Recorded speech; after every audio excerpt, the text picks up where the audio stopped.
Selamat siang Bapak Ibu dan rekan-rekan semua. Hari ini saya akan memaparkan hasil penelitian kami yang berjudul Pengaruh Variasi Perekat Tepung Kanji terhadap Kualitas Fisik Briket Biomasa, Campuran Arang Cangkang Kemiri dan Kulit Asam Jawa. Penelitian ini saya lakukan bersama tim di program studi Mekanisasi Pertanian UKW Kupang. Fokusnya sederhana. Bagaimana pemanfaatan limbah pertanian, khususnya cangkang kemiri dan kulit asam, bisa diolah jadi energi alternatif yang ramah lingkungan.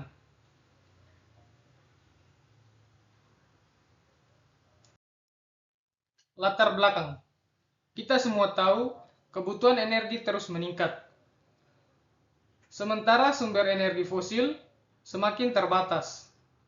Indonesia sebenarnya kaya sekali dengan biomasa, termasuk limbah pertanian yang jumlahnya melimpah tapi sering tidak termanfaatkan. Nah, salah satunya adalah cangkang kemiri dan kulit asam. Biasanya cuma dibuang, dibakar, atau jadi limbah. Padahal keduanya punya potensi energi yang besar. Pertanyaannya, bagaimana kalau limbah ini kita olah jadi briket? Selain ramah lingkungan, juga bisa memberi nilai tambah ekonomi. Rumusan masalah. Dari situlah muncul rumusan masalah kami. Apakah variasi kadar perekat tepung kanji, misalnya 3%, 5%, atau 7% berpengaruh terhadap kualitas fisik briket yang dihasilkan? Tiga hal yang kami lihat, kadar air, massa jenis, dan kuat tekan. Karena ketiga faktor ini sangat menentukan performa briket saat digunakan. Tujuan penelitian. Tujuan penelitian ini cukup jelas. Pertama, mengevaluasi pengaruh variasi perekat terhadap kualitas fisik briket. Kedua, menemukan kadar perekat yang paling optimal yang bisa menghasilkan briket dengan kualitas terbaik. Harapannya, temuan ini bisa membantu masyarakat atau pelaku usaha kecil dalam memanfaatkan limbah pertanian sebagai sumber energi alternatif. Metode penelitian.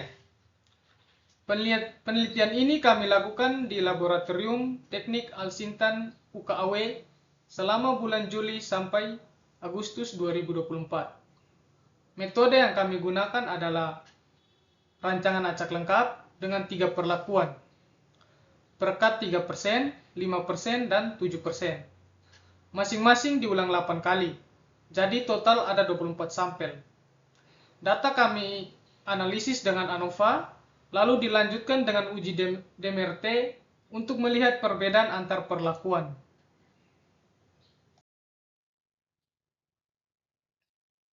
Bahan dan alat.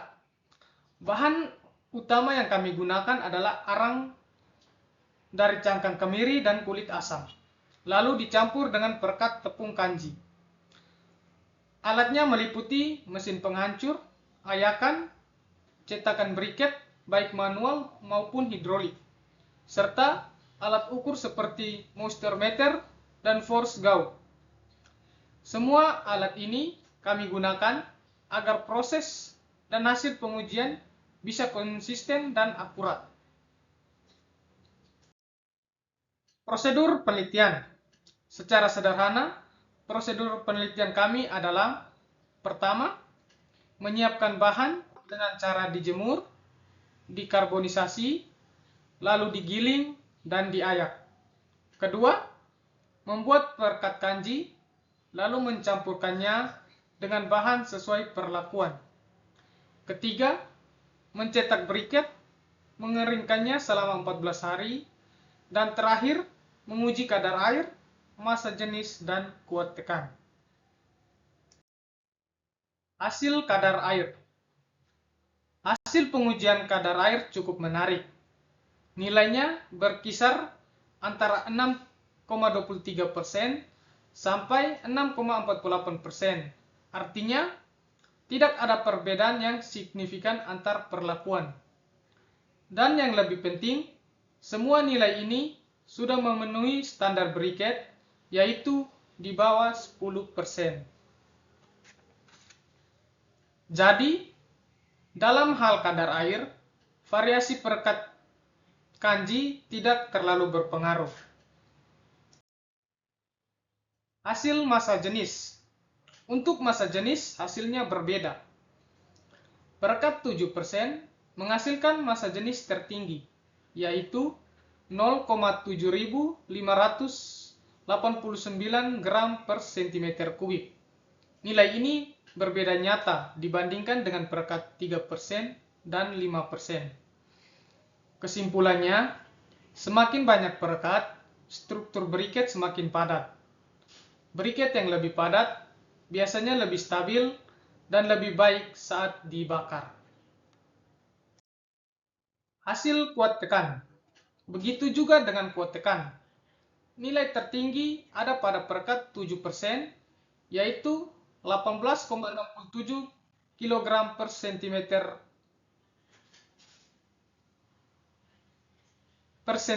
persegi.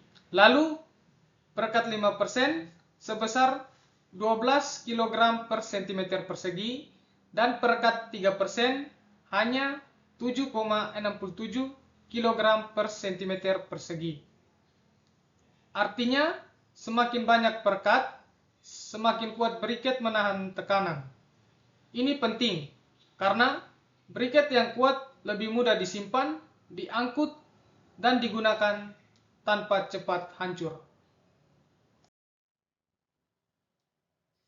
Kesimpulan, jadi apa yang bisa kita simpulkan? Pertama, variasi perekat tidak berpengaruh signifikan terhadap kadar air. Namun, sangat berpengaruh terhadap massa jenis dan kuat tekan. Kedua, penggunaan perekat 7% terbukti menghasilkan kualitas fisik terbaik. Dengan kata lain, limbah cangkang kemiri dan kulit asam bisa dimanfaatkan menjadi briket berkualitas tinggi dengan menambahkan perekat kanji yang cukup. Akhir kata, kami mengucapkan terima kasih kepada Fakultas Teknologi Pertanian UKW, tim laboratorium, dan semua pihak yang telah membantu terlaksanakannya penelitian ini. Semoga hasil penelitian ini bisa memberi kontribusi bagi pengembangan energi alternatif ramah lingkungan di Indonesia. Terima kasih atas perhatian Bapak Ibu sekalian.